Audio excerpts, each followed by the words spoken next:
Kung isang DIYer ng solar renewable energy or meron ka ng existing na solar setup or nagbabalak kang magpakabit ng isang solar setup in the near future, kailangan nyong malaman ito mga idol. So napaka-importante ng topic natin ngayon dito sa video na ito mga idol. No? Kaya sana panoorin nyo hanggang dulo mga idol para meron kayong matutunan dito sa ating mga tatalakayin ngayon dito sa ating video na ito. Welcome back idol mga kasolar, andito na naman ang inyong lingkod, Glenn Lejano, ang inyong guide sa solar renewable energy. Kaya tara, matuto na naman tayo. So pamilyar ba kayo sa katagang If it works, don't touch it. kung gumagana, wag na wag mong gagalawin. So alam nyo mga idol, sumikat ang memeng ito, no? Alam kong tumatak ito sa ilan sa atin, lalo na dito sa industriya ng solar. At alam ko naging mindset na rin ito ng karamihan, kaya gusto ko sanang basagin ang mindset na ito mga idol dahil medyo mapanganib ito kapag naging mindset nyo, lalo na dito sa ating industriya ng pagsosolar. So medyo nakakabahala, no, yung ganitong klaseng mindset. Kaya gusto kong kaya ginawa ko ang video na ito mga idol para ipaalala sa inyo at ipaalam sa inyo mga idol na ang pagkakaroon ng isang solar setup ay may kaakibat na tinatawag na PMS or Preventive Maintenance Service. Kaya sa video na ito mga idol, pag-uusapan natin ang mga sumusunod kung ano ang dapat i-maintenance sa ating mga solar setup, mga paraan ng maintenance, paano pahabain ang buhay ng ating mga solar setup, at kung paano makaiwas sa malakihang gastos. So I hope nakikinig kayo mga idol, huwag nyo i-skip ang video na ito. Okay, so ang tanong, kailangan ba talaga ng PMS ang ating mga solar setup? Well, alam nyo mga idol, hindi naman siya ganun ka-maintenance kagaya ng mga kotse, no? Pero hindi rin siya zero maintenance. Siguro sasabihin nyo, Ano ba yan? Ang laki-laki na nang nagastos ko dito sa aking solar setup. Meron pa palang maintenance. so hindi matatapos yung gastos natin. Hindi porket naka-install na yan is install and forget na yan mga idol. Andun na tayo sa malaki na yung nagastos natin dito sa ating mga solar setup. Kaya lang kailangan natin ng PMS para mapahaba yung buhay or lifespan ng ating mga solar setup. So in short, kailangan natin itong alagaan mga idol dahil investment natin ito. Kaya ang pinakamaikling sagot dyan ay siyempre oo, kailangan ng PMS ang ating mga solar setup. Alam naman natin na ang solar setup ay binubuo ng mga sumusunod. Yan ay ang ating mga solar panel, inverters, battery kung hybrid ka or off-grid, wire, at saka siyempre ang ating mga breakers, mounting structures. So lahat yan mga idol, alam naman natin na na-expose yan sa init, alikabok, ulan, at siyempre asin sa hangin kapag malapit ka sa mga coastal areas kagaya ng mga beach or mga tubig alat.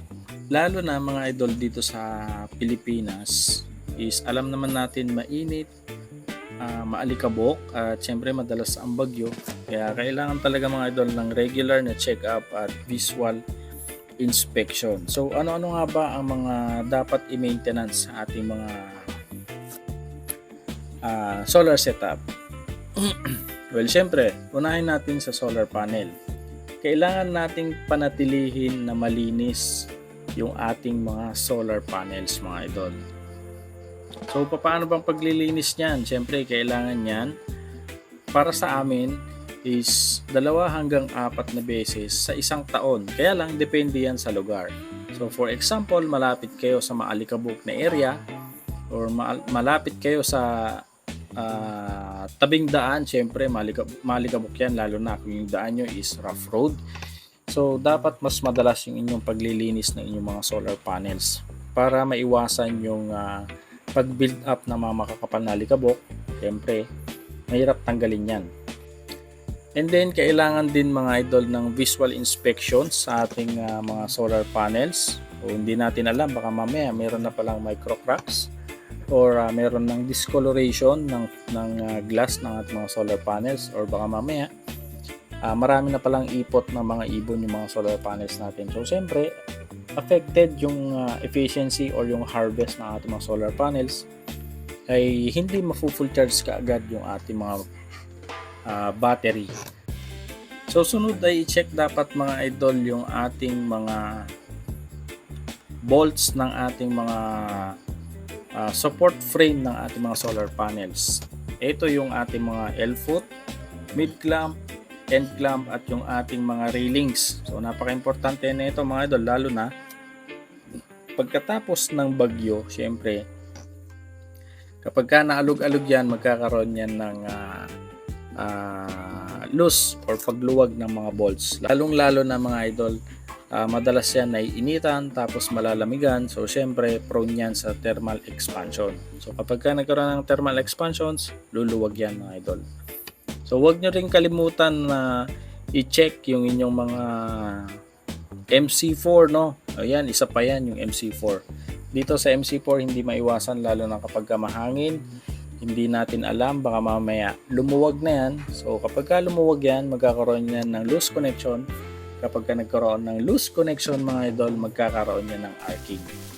Ang arcing kapag ka nangyari sa ating mga connections, magkakaroon yan ng init at magkakaroon ng sunog, worst case scenario. Kaya kailangan from time to time, kailangan ng visual inspection.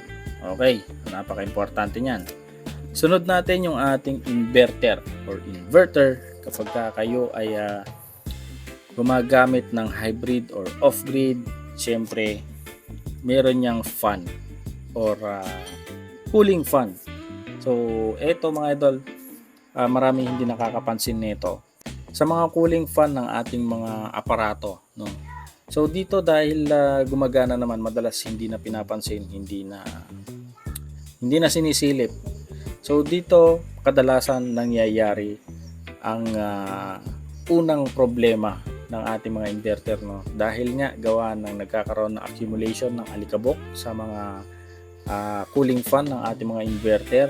So kapag nagkaroon ng accumulation ng alikabok at napabayaan, tumigas yung alikabok, so magkakaroon ng unbalance na pag-ikot yung ating mga solar fan at pwedeng mag-stop yung ating mga fan at hindi na umikot. Pagka hindi umikot mga idol, iinit yung ating mga inverter at pwede magkaroon ng overheat. So isa yan, dapat nyong chine-check. So ikatlo yung ating mga baterya. So maraming mga klaseng baterya pero dalawa lang ang babanggitin natin dito mga idol. Yung mga least common lang na ginagamit natin or least common na nagagamit. Alam ko marami pang gumagamit ng lead acid dito sa larangan ng pagsasolar. So hindi matatanggal yan dahil alam naman natin ito yung halos pinaka-affordable na baterya kapag tayo ay nagsasolar. So itong tandaan nyo kapag kayo ay gumagamit ng lead acid, laging i-check yung water level kung kayo man ay gumagamit ng flooded type na lead acid. Huwag hahayaan na laging nadidrain or na-overcharge yung inyong baterya mga idol, dahil pwedeng magkaroon ng sulfation dun sa ating mga baterya. At kapag nangyari ito, syempre lolobo yung ating mga baterya, no? Mamamanas. Kapag nagganyan na yung nangyari mga idol, madalas na yan ma-discharge, madaling ma-full charge. So ending yan, syempre sira na. So dito naman tayo sa LiFeO4 mga idol. Ang kailangan nyo lang naman i-check dito is yung voltage per cell. Syempre kung meron bang bumabagsak or meron bang madalas or mabilis ma-full charge na cell sa ating buong battery pack. Yan, kailangan nyo i-check yan. Syempre napaka-importante mga idol na pumili ng maganda-gandang BMS kung kayo ay gagamit ng LiFeO4 na baterya. So dito naman tayo mga idol sa wirings and protection. So napaka-importanteng bantayan is yung ating mga wirings. Kung meron bang nalulusaw ang kanyang insulation sa ating mga breakers, antabayanan nyo or bantayan nyo yung burn marks ng connection ng ating mga wire. So pagka nagkaroon ng loose connection yan mga idol, obligado yan talaga iinit yan. So dapat yan yung binabantayan nyo. Dahil yun nga nabanggit ko kanina na sa Pilipinas tayo, nagkakaroon tayo ng weather condition, mainit tapos malamig. Kapag ganyan yung ating condition mga idol, magkakaroon yan ng thermal expansion. Pagka nagkaroon ng thermal expansion, nagkakaroon ng pagluwag yung ating mga bolt ng ating mga breaker. So dapat binabantayan nyo para makaiwas tayo sa loose connection at worst case scenario mga idol, sunog. So dapat binabantayan yan. Okay, so recap tayo mga idol. Tamang maintenance sa ating mga solar setup. 2 hanggang 4 na beses sa isang taon ang paglilinis ng ating mga solar panel. Depende yan sa inyong lugar. So, visual inspection, electrical tightening, battery health check, at kung may dumaan mang bagyo mga idol, syempre, lagi nyong i-check yung inyong mga mounting structures kung mahigpit pa rin ba, yung inyong mga MC4, mga wirings, lalong-lalo na yung ating mga end clamp, mid clamp. So, dapat lagi nyong chine-check yung mga yan. So, paano nga ba makakaiwas sa malakihang gastos sa ating solar setup? Syempre, regular maintenance ang kailangan. Huwag niyong ilagay yung mindset na kung gumagana ay wag niyong gagalawin. Mas maganda siguro mga idol kung lagi nating isipin ang kasabihan na prevention is better than gastos. So dapat yun yung gawin yung mindset.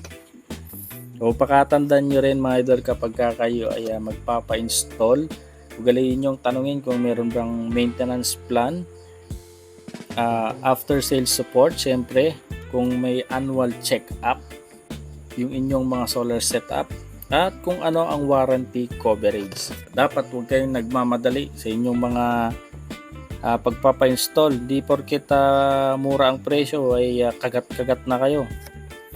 Minsan mga idol, mura nga pero wala nang support pagkatapos ng installation. Kaya dapat maging mautak din kayo. Alam nyo kasi mga idol, ang solar ay isang long-term investment. Hindi lang ito installation mga idol dahil kaakibat nito ang relasyon ng installer at ng kliyente. So yun lang naman mga idol ang masasabi ko sa video na ito. No? So sana nakinig kayo at marami kayong natutunan dito sa ating video. I hope all is well sa inyo at summer is coming na naman kaya enjoy the free energy.